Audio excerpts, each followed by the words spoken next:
Welcome to Political Fight Club. My name is Ian Berg, and yes, this is alcohol. I'm here to give you my review of Triggered by Donald Trump Jr. Now, first off, I want to start off by saying every lefty should read this book. You will not enjoy it. It is not good.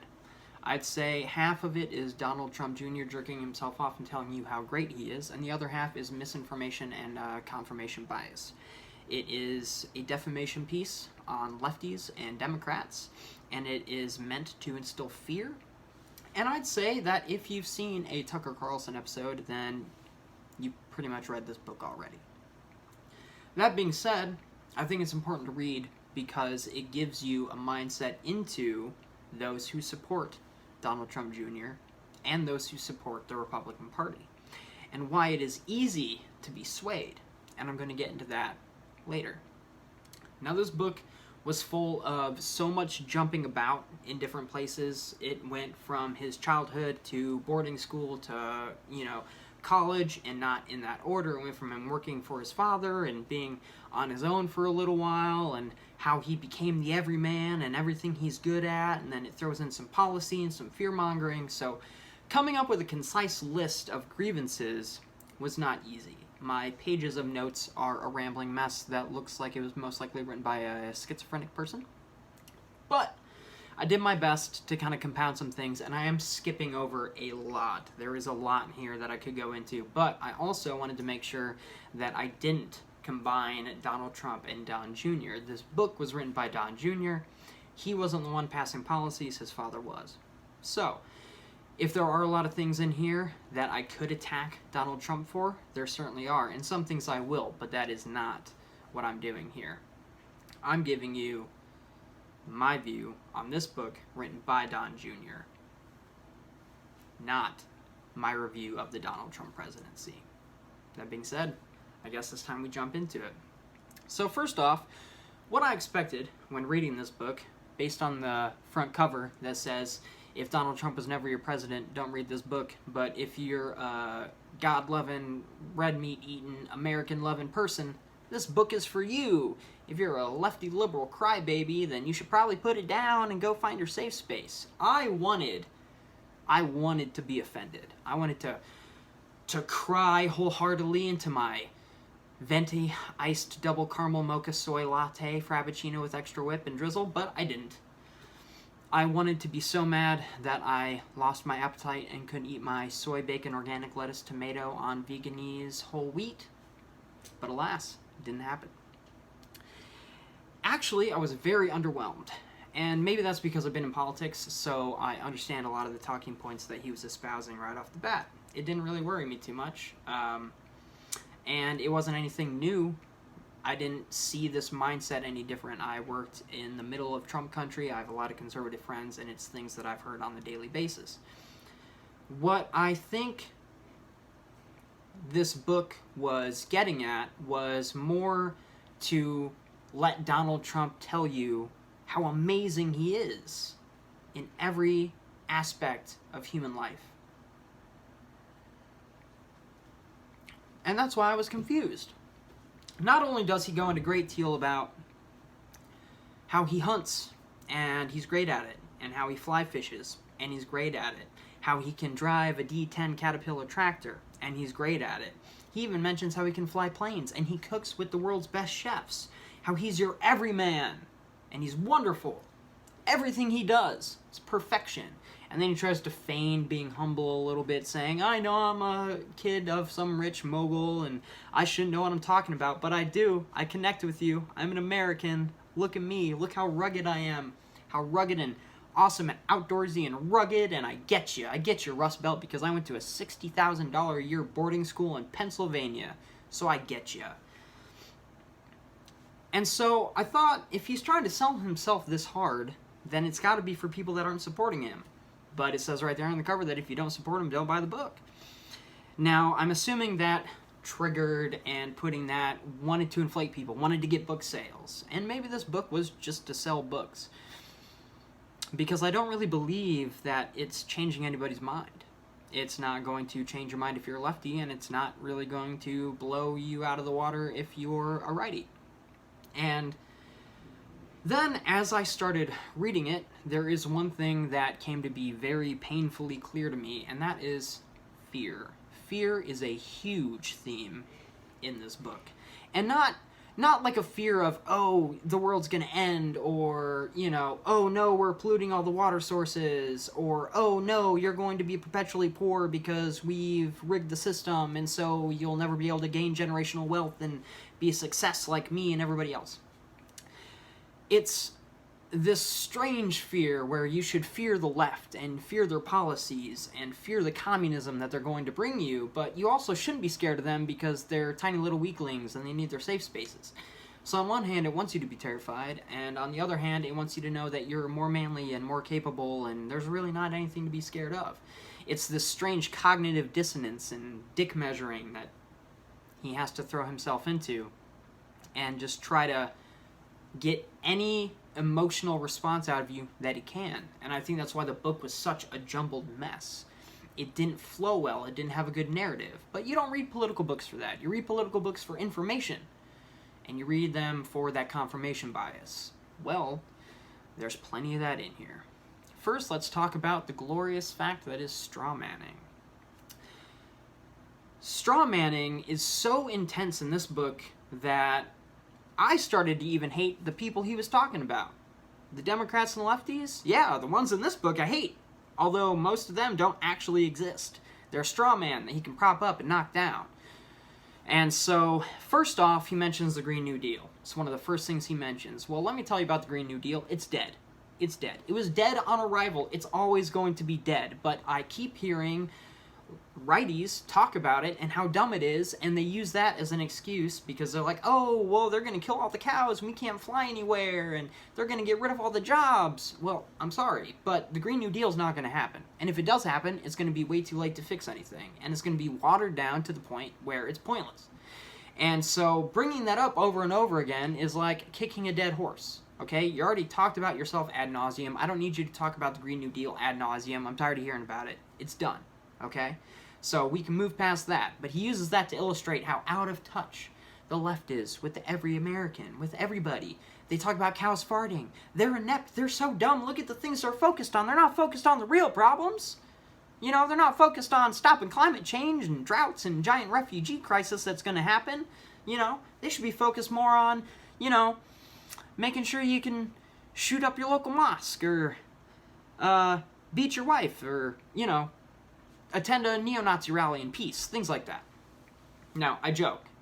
I don't believe that all Trump supporters are neo-Nazis. I have people that I'm close with that are Trump supporters, but if you're offended by that, maybe you should reach out to a leftist, because we obviously, according to him, know how you feel. So not only is the straw man real when it comes to the Green New Deal, but it also mentions how Ilhan Omar married her brother. It mentions how she is happy with insulting troops and how the left really don't care about terrorist attacks if they're perpetrated by the left. And I find that comical on account of Donald Trump was caught insulting the troops, and he also failed to condemn right-wing violence, done in his name. And hypocrisy is another big thing that you'll see as a common theme in this book. You have them, the left, us, liking terrorists and insulting the troops and hating America. But when they do the same thing, well, they don't even mention it. They just glaze over it like it never happened. It's almost like they're painting a picture of this fantasy world. And he wants you to buy it. He wants you to buy it wholeheartedly. And he does back that up with some facts. So before I get into the facts, let's talk about the things he wants you to be scared of. He wants you to know that the left is going to drain your pocketbook. They're going to let all the illegal immigrants in. They're going to give them free stuff while you're left to scrape and work real hard and pay all your taxes that they get to, you know, live off of for free. They're going to tear down your family values. They're going to put more spies, you know, in the White House. They're going to keep an eye on you like the communist countries do. They're going to ruin your education. It's just a whole slew. Take your guns. Take your rights. And he hammers that home over and over again. Be scared. They want you to be Russia, China. They want you to be Venezuela with their dirty socialism. And yet, he fails to mention that the actual socialism that most of the left want is being done right now in a lot of the world by very successful countries with very happy people who do not lose their rights. But he can't put that in the book because this book is not meant for the politically educated. It's meant for the reactionary, the ones that want to hate and need a reason to hate and understand that they're doing it because they love their country, okay? They're not doing it because they're irresponsible. They're doing it because you are the enemy and you're trying to destroy everything they know and love. So that being said, there are some things that he mentions that are true. He mentions how his father saw a drop in terrorist attacks in the United States, that Muslim terrorist attacks during the Obama presidency were higher than his. And so, obviously, his Islamic ban wasn't racist or xenophobic. It was needed. It was important. It saved lives. But nothing happens in a vacuum, and the truth isn't really that straightforward.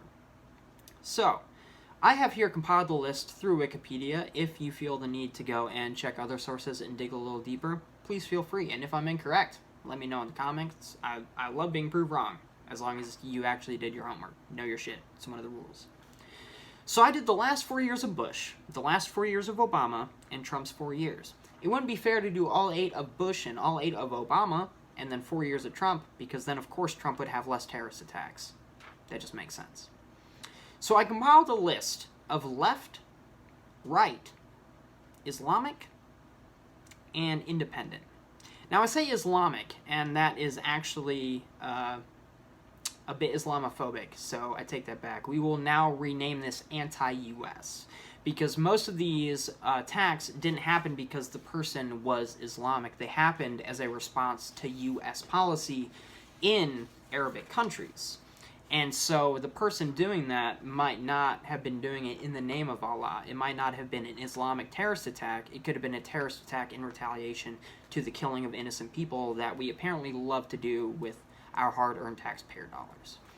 So under the last 4 years of Bush, you had 2 left-leaning, politically motivated terrorist attacks. You had 5 right-leaning, politically motivated terrorist attacks. You had 6 Muslim, there I go again, being Islamophobic, my apologies. You had 6 anti-U.S. terrorist attacks. And you had 4 independent. Independent is people that died or were arrested and never gave reasons. So it is a mystery. Under the last 4 of Obama, you had 1 left-leaning terrorist attack. You had 4 right-leaning terrorist attacks. And you did, in fact, have a multitude of anti-U.S. and independent terrorist attacks. There was a total of 13 anti-U.S. terrorist attacks under Obama, and there was a total of 9 independent terrorist attacks. That is a lot. Now, this doesn't go into every mass shooting. This is things that have been designated actual terror attacks, and not something like the incel shooter when he killed the sorority, things like that.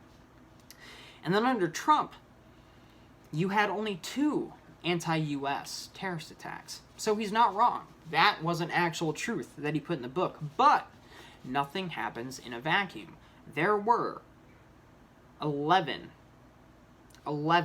right-leaning terrorist attacks, 4 left-leaning terrorist attacks, and only 1 independent terror attack. So if you look through this list, what you'll see is there are always more right-leaning terror attacks on U.S. soil than left-leaning terror attacks. And yet, he wants you to be scared of the left and Antifa and everybody else because they're coming to hurt you. The anti-U.S. terrorist attacks are almost always a response to U.S. policy on foreign soil. You cannot say because they were Islamic or they had an Islamic name that they did it in the name of Islam. That is not true. That is, these half-truths are like, I come to your house, you pay me $20 to mow your lawn, I mow a quarter of your lawn. Well, I mowed your lawn, I just didn't say I'd mow all of it. There are large things when omitted or given in a vacuum that give the wrong impression, and this book is full of those things. And if you don't take time to look into them, then it's easy to take that for gospel. And that's why it's so dangerous, and why we've seen a spike in hate crimes and political motivated arguments and rallies and protests, because there's a polarization of America, and I think this book is meant to exacerbate that, to make that worse. But we're not ending there. There's plenty more to go. So, after the straw manning and the tearing apart the Democrats and the left, some of which I don't agree with, some I do, and we'll get to the parts that I do later on. After those half-truths, he goes ahead and mentions how Teddy Roosevelt, one of the greatest American presidents. Most people can go ahead and agree with that. He gave us national parks. He gave us a social safety net. You know, he won re-election over and over and over again until they had to put term limits, which now I'm kind of glad they did. So, Teddy Roosevelt, he mentioned in his book, wanted illegals to come in. That's what he says, illegals. He wanted illegals to come in.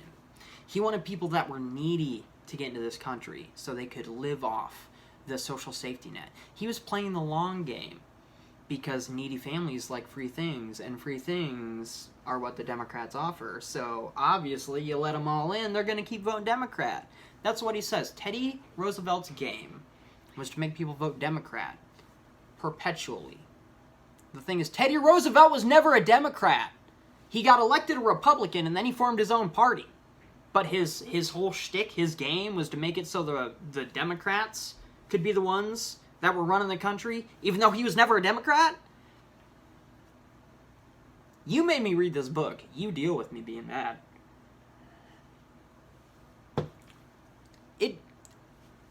20 seconds of research, man. You're writing a book that's going to get published, and that's what you're going to say. That. Okay, well, we'll go with it. Sure. Yeah, Teddy Roosevelt was an undercover deep state Dem. Yeah, probably put into place by the lizard people. So, then he goes on to mention how the Dems were the party of KKK and Jim Crow, but as usual, most people on the right fail to mention the flipping of the parties that occurred after slavery was ended, and how the Dems eventually became the party of the civil rights, and the Republicans ended up being the party of we don't like civil rights. Now, granted, you have people on both sides, like Joe Biden, who was very happy to not let, our hardworking African-American children on the same bus with these, angelic, untouchable white people. Can't have that. Can't have them mixing. Can't do it. God damn it, Joe. But he fails to mention how attacks against Asian Americans have increased under his father's presidency. He also fails to mention how his father and his administration did absolutely nothing to help any of the systemic racism in this nation. So, as usual, Dems, they're bad. It's all them. It's all them. We get you. We love you. We're equal. I love all the people that are tanner than me. That's all he's saying. That's all he's saying. And Dems don't. They want minorities to stay poor because then they keep voting Democrat. Why would they want to help them?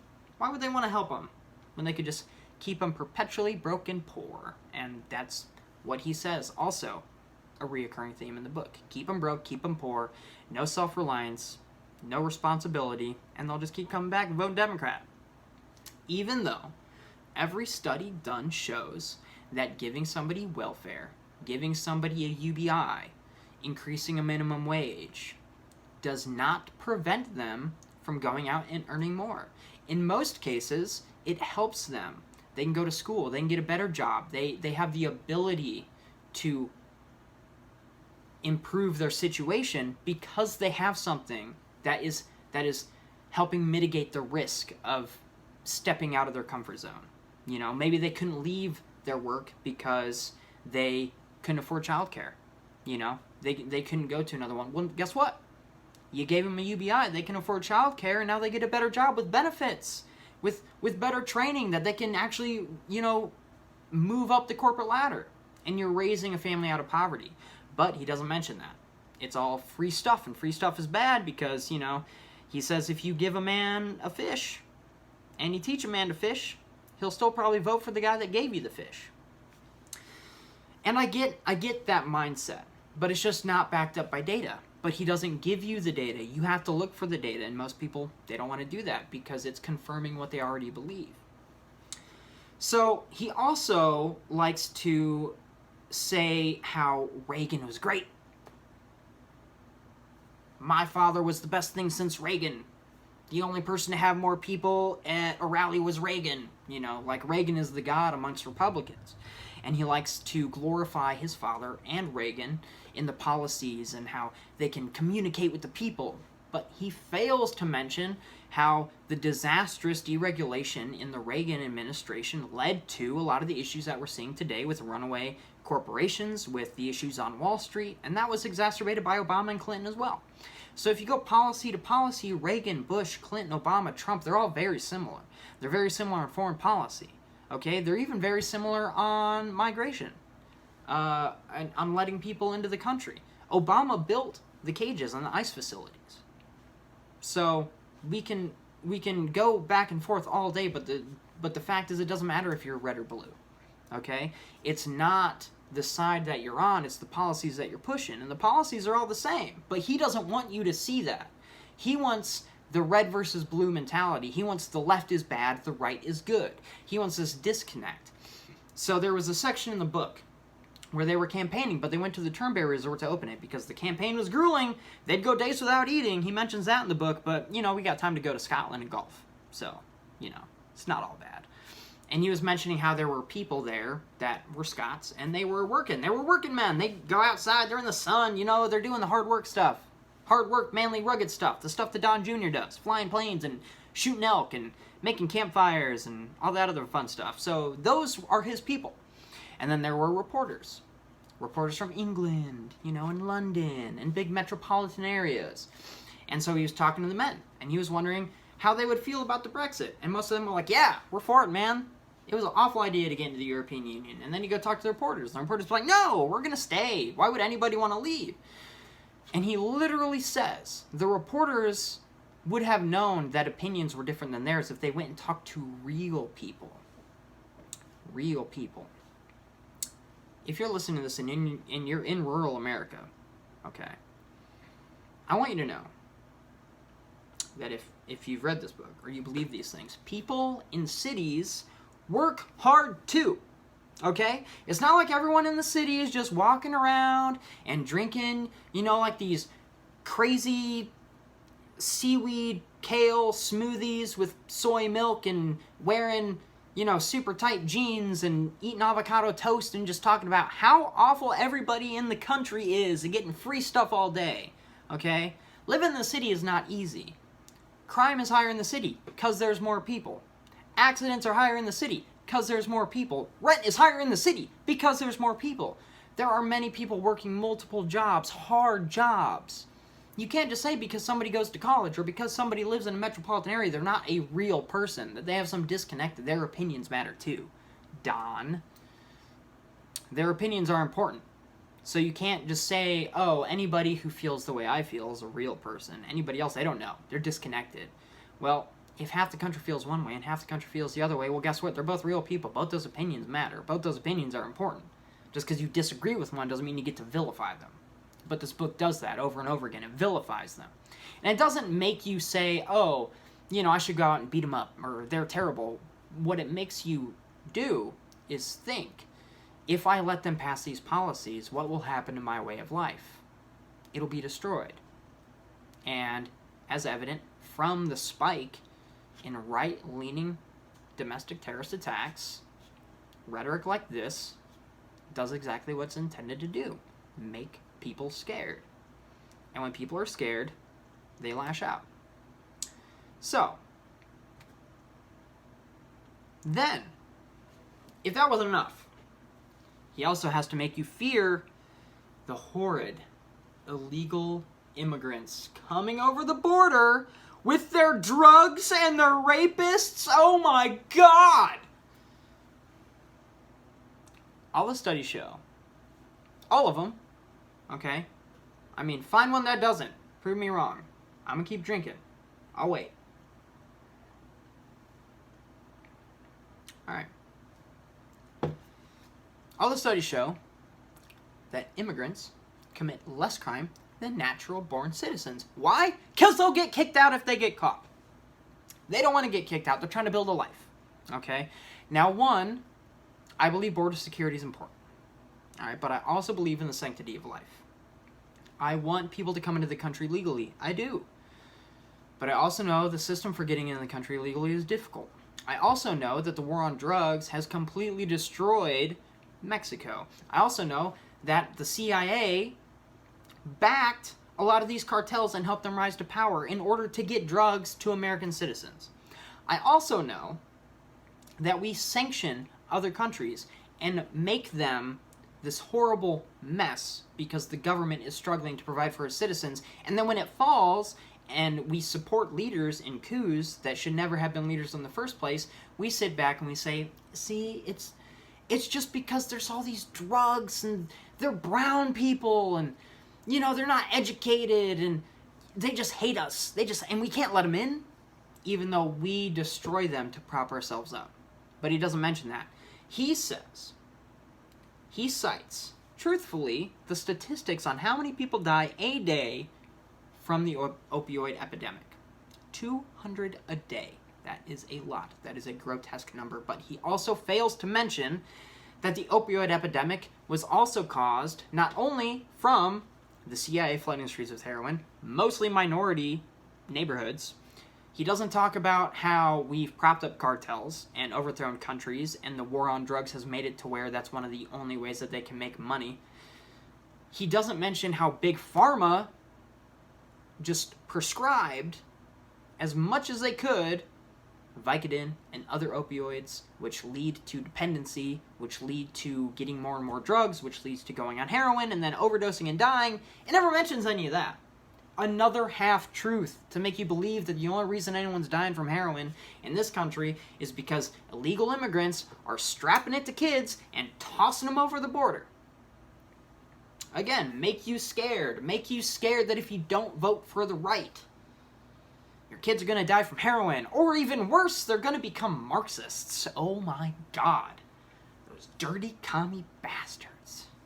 Like Rob. Dirty commie bastard. You can tell him I said that. I'll tell him.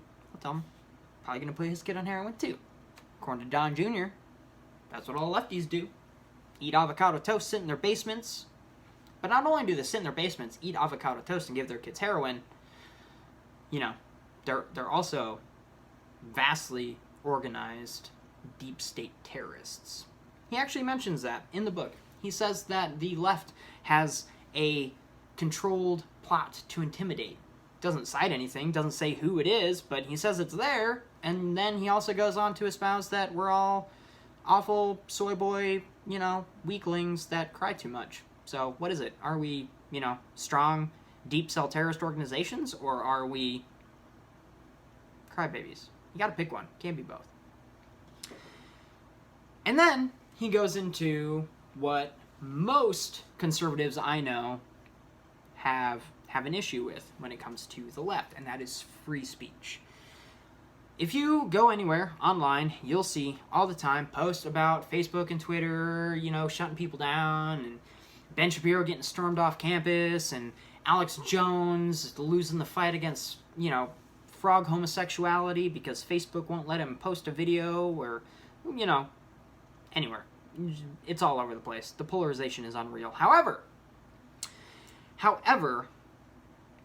a study done in Politico, which, take it or leave it, of course, says that conservatives get more traction, more engagement, more likes, and more discussions on their posts. They also spread more lies and more misinformation, and that analysis isn't just Politico. It's also backed by the Institute for Strategic Dialogue and the Digital Innovation and Democracy Initiative at the German Marshall Fund. So, it's not just one, it's many. Conservative voices are louder, they propagate more, and they spread all over the place. And it's typically half-truths, just like this, that they spread. And so not only does the analysis show that that is not true and that conservative voices are not being suppressed, but it also shows that leftist progressive voices are being basically covered up by all the nonsense that other people are throwing out there, even if it's not true. And so it makes it difficult to educate when your one word, your actual analytical understanding of something that's backed by the data is overshadowed by 50, retarded people that just Google something and they see a meme and then they repost it and it's full of nonsense. And so the conservatives are not being silenced. I'm sorry, you're not. At least not on social media.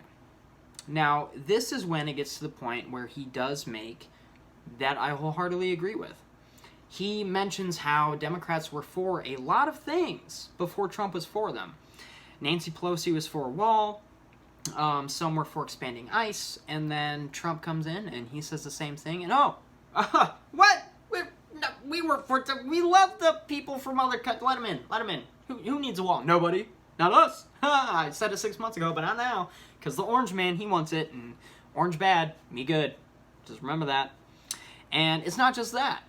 There were also stories where if he wanted to pull out of the Middle East, which he said he wanted to on multiple occasions, he was talked out of it. And he was vilified on CNN and MSNBC for doing so. There were even times where they wanted a border wall, and then Trump wanted a border wall. Nope, can't have that. And it was this anti-Trump propaganda that was pushed out that made a lot of people see Trump as an underdog, as a kind of victim of the establishment, and let him reach out to those people because they know how it felt. They know what it's like being a victim because they live in a system that made them a victim, that exploited them. And that's exactly what was happening. So, he's right about a lot of things. And I hate to say that, I really do. When I started reading this book, I didn't expect to hear those words come out of my mouth. I mean, it's Donald Trump Jr. He mentions in the book how he built a skyscraper in Chicago, and it came in under budget, and, that's true. I looked it up. It's true. But his father also never paid the loans, and he went through litigation with the bank that's still going on, and he tried to countersue the bank, and it didn't happen. And he talks about how his father would go to sites, and he knew all the people, and he worked with them, and that's how Don Jr. got his work ethic. He saw his dad doing it, but his dad also didn't pay contractors, so he went and met them and knew them, but he decided that they weren't worth getting paid. And that's why it's difficult for me to talk about this book and not talk about Donald Trump, because the book was written by Donald Trump Jr. But it's almost like Donald Trump Jr. and Donald Trump merge into one person because he shares so many values of his father. But if your father has done all these horrible things, now I know the sins of the father don't go to the sins of the son, but if your father has done all these horrible things and you admire him so much and you want to be like him so much, then you're going to do the same things. And so I can't really take him at his word and say, yeah, I totally agree with you. When they're half-truths. But I think a lot of it he does believe. So he says how he's an avid hunter, and he totally is. He spent $77,000 of taxpayer money to go shoot a sheep in Mongolia. And he also mentions how he loves public land and he wants to preserve it. And he did go toe-to-toe with his father when it came to the Pebble Mine in Alaska. But I also know that there were a lot of things that he could have done that he didn't do. I also know that if he really cared about certain things, he would try harder when he doesn't. And I think he cares more about a cushy lifestyle and being bathed in the public, light than he does actually fighting for any things that would help the people of this country. And if you go and you talk to people in the Rust Belt and you get their votes, and then you don't do anything to help them, then why would anybody believe you? But this is where he's right. He mentioned how the Dems destroyed the Rust Belt with NAFTA and other horrible trade agreements. Absolutely true. He talks about how they flip-flop and how they hate Trump more than they love America. I can't argue that. Absolutely true. he mentions some things that did happen that would make people scared of the left. And that's why the left needs to read this book, to understand why some of our behavior has to change if we want to change the minds of the people that we're growing to hate. There was a woman named Erica Christakis, I believe is how you pronounce her name. Erica Christakis worked at Yale. There was a email that was sent out before Halloween saying how college people should not wear things that would be a culturally appropriation or offend anybody or hurt anybody's feelings or, things like that. Just don't do it. So don't wear blackface, don't dress up as Pocahontas if you're not a Native American, things like that. And Erica Christakis sent an email, and I read the email, and I don't see anything racist, hateful, or hurtful in the email, but it says, basically, hey, I get that sometimes things hurt your feelings, and that's rough. I feel you. Nobody should have to walk around and be offended all the time and be triggered, be reminded of horrible things, or have to defend something, if you're an African-American person and somebody's walking around in blackface and they're being an awful stereotype of your culture, and it's going to make you mad, and you're going to want to hit them, and you have to hold that in. I get it. You shouldn't have to do that. But maybe policing what people can and cannot do is a little bit of an overreach. Maybe we should all be adults, and we shouldn't jump to conclusions. Maybe somebody's wearing something to be satirical, or maybe somebody does have that heritage in them and they don't look the part. That doesn't mean they can't wear it. Over 1,000 students showed up at her home, which was on campus, and basically berated her and her husband. And it went on and on and on, and eventually she lost her job and her home. All because she sent out an email telling people, hey, maybe you should just kind of grow a backbone. Maybe you shouldn't be upset by these kinds of things, and if you are upset, maybe you should deal with it like an adult. Because you are adults, you're going to college. You don't need safe spaces. And that's the thing. Most real leftists, we don't feel that way. Okay? Say any offensive thing you want. It's not going to hurt me. Okay? Even if you say something racist and awful, I'm not going to like it, but it's not going to hurt me. Okay? And if you are a minority and somebody says those things to you, it shouldn't hurt you either. Who the fuck are they? They're nobody. They don't matter. They're wasting all their energy hating you. You go do you. Alright? But these college campuses, these SJWs, things like that, they make it to where people jump ship. They go to the other side. And he makes that point painfully clear. And that's why you should read the book. You should step into the mind of somebody who's on the right. You should see these half-truths and why they're taken as gospel. You should see why it's so easy for them to be manipulated and why you are probably being manipulated too, because I highly doubt that every single left-leaning person you listen to does not give you half-truths, at least half of the time. And it doesn't take a lot of information to make an ideology if you feel a certain way, but it does take a massive amount more to change that. And if that ideology ends up being toxic from a half-truth, it's very, very difficult to bring somebody out of that. And that's how extremists are born.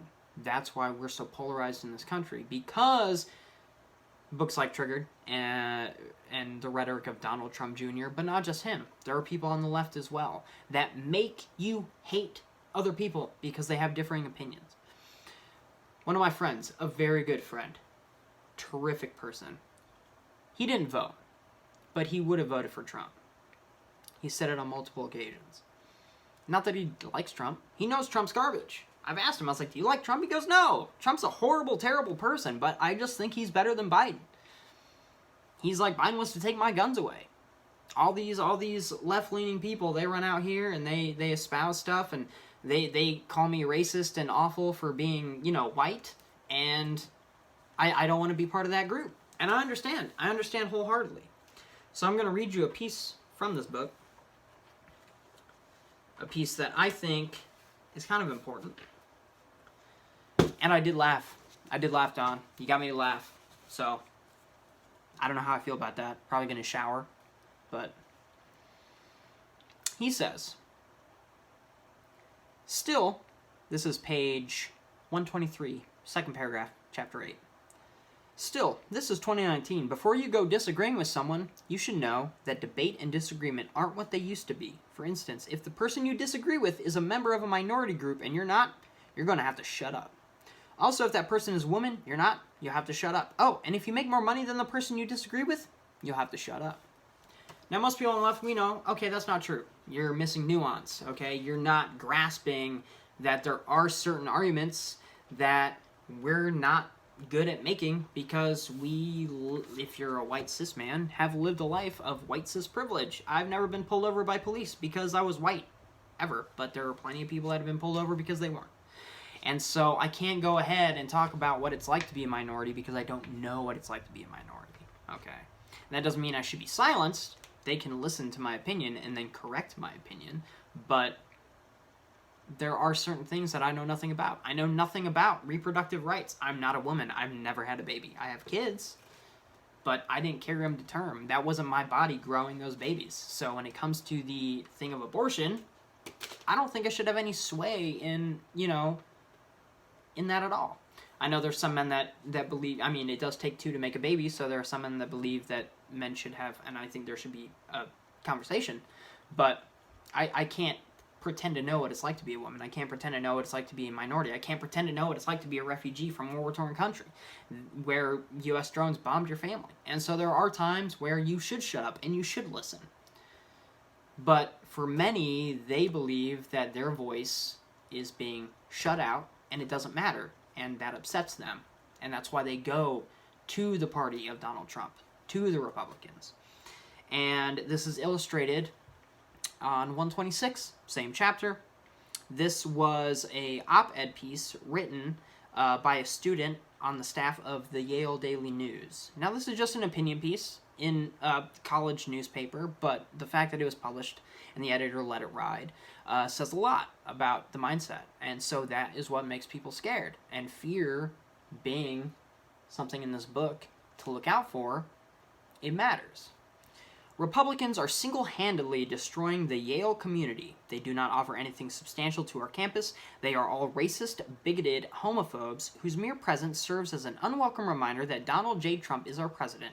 The very idea that there are Republicans lurking among us is truly disturbing and offensive. I'm tired of having to share campus with people who hate minorities and support the patriarchy. If Yale is truly a progressive school that cares about the safety and mental health of its students, it will stop accepting Republicans. I think this book illustrates exactly why the race between Donald Trump and Biden is so close, and it also explains why Trump beat Hillary. When it's easy to make us fight each other, we don't see that we're being played by both sides. When you have grown to hate another team so much, you don't ever want to accept that your team's done bad things. So yes, it's full of absolute garbage and drivel. He mentions flying a plane, and driving a caterpillar, and fly fishing, and being attacked by naked co-eds at a party. Okay? He mentions how Ilhan Omar married her brother, and how we're all, awful and want to enslave white people. Okay? I'm paraphrasing here. But yes, it's full of half-truths and garbage, and not actually backed by substantial evidence, but it's an important read because it's a dive into the mind of the average conservative. They are vilifying us, just like this. These cartoon caricatures of who we are, and it gets so ingrained in them, they think that's how it is. So like I said, if you've seen a Tucker Carlson piece, you know all about it. Immigrants are bad. Well, dangerous, mostly. Lefties are crybabies, but also terrorists, and, hard-working American Rust Belt people are, the cream of the crop. But I hate to tell you, there's probably people in New York that drink soy lattes, that have never been in a fight in their life, that voted for Trump. And there are hard-working Americans right here in the Rust Belt that voted for Biden or voted for Hillary. You can't just put people into camps. You can't separate us like that because we're all individuals. Okay, one person in the heart of America, in the Rust Belt, is just as important as somebody in LA or in New York. It doesn't matter what color they are, okay? And things like this are what keep separating us. And that, with my 9 pages of notes, is only part 1. I've only halfway finished my review on this book. But I didn't want to keep you too long. So, I'm going to go drink some more. Just hammered. Then I'm going to shower because he made me laugh, like I said, and I feel dirty about it. And then, I guess I'm going to write my script for part 2. And we'll see how it goes. And, offering to do this was the probably second worst decision of my life. I'm not going to tell you what the first one was. We're not on that level yet.